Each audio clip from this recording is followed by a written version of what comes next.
Because of Winn-Dixie, Chapter 2. Take your book out and follow along as I read to you. Remember, as you're reading, try and imagine in your head what the story would look like. Chapter 2. That summer, I found Winn-Dixie was also the summer me and the preacher moved to Naomi, Florida, so he could be the new preacher at Open Arms Baptist Church of Naomi. My daddy is a good preacher and a nice man, but sometimes it's hard for me to think about him as my daddy because he spends so much time preaching or thinking about preaching or getting ready to preach. And so in my mind, I think of him as the preacher. Before I was born, he was a missionary in India, and that is how I got my first name.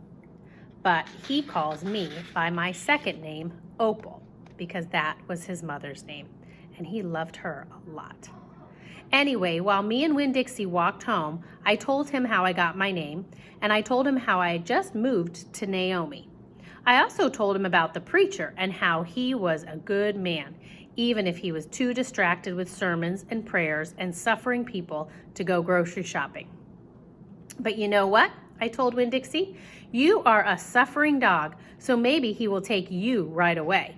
Maybe he'll let me keep you. Winn-Dixie looked up at me and wagged his tail. He was kind of limping, like something was wrong with one of his legs, and I have to admit, he stunk bad. He was an ugly dog, but already I loved him with all my heart. When we got to the Friendly Corners trailer park, I told Winn-Dixie that he had to behave right and be quiet because this was an all-adult trailer park. And the only reason I got to live in it was because the preacher was a preacher and I was a good, quiet kid. I was what the Friendly Corners trailer park manager, Mr. Alfred, called an exception. And I told Winn-Dixie he had to act like an exception too. Specifically, I told him not to pick any fights with Mr. Alfred's cats or Mrs. Detweiler's little yappy Yorkie dog, Samuel. Winn-Dixie looked up at me while I was telling him everything, and I swear he understood. Sit, I told him when we got to my trailer. He sat right down. He had good manners. Stay here, I told him. I'll be right back. The preacher was sitting in the living room, working at the little fold-out table. He had papers spread all around him, and he was rubbing his nose hard, like this, which means he was thinking hard. Daddy, I said. He said back. Daddy, do you know how you always tell me that we should help those less fortunate than ourselves? He said. He rubbed his nose and looked around at his papers. Well, I said, I found a less fortunate at the grocery store. Is that right? He said.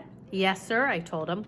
I stared at the preacher really hard. Sometimes he reminded me of a turtle hiding inside its shell, in there thinking about things and not ever sticking his head out into the world. Daddy, I was wondering, could this less fortunate, could he stay with us a while? Finally, the preacher looked up at me. Opal, what are you talking about? I found a dog, I told him, and I want to keep him. No dogs, the preacher said. We've talked about this before. You don't need a dog. I know what I said. I know I don't need a dog, but this dog needs me. Look, I said. I went to the trailer door and I hollered, Winn-Dixie!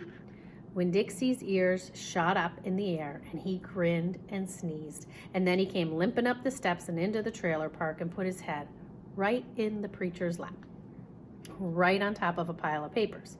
The preacher looked at Winn-Dixie. He looked at his ribs and his matted up fur and the places where he was bald. The preacher's nose wrinkled up. Like I said, the dog smelled pretty bad.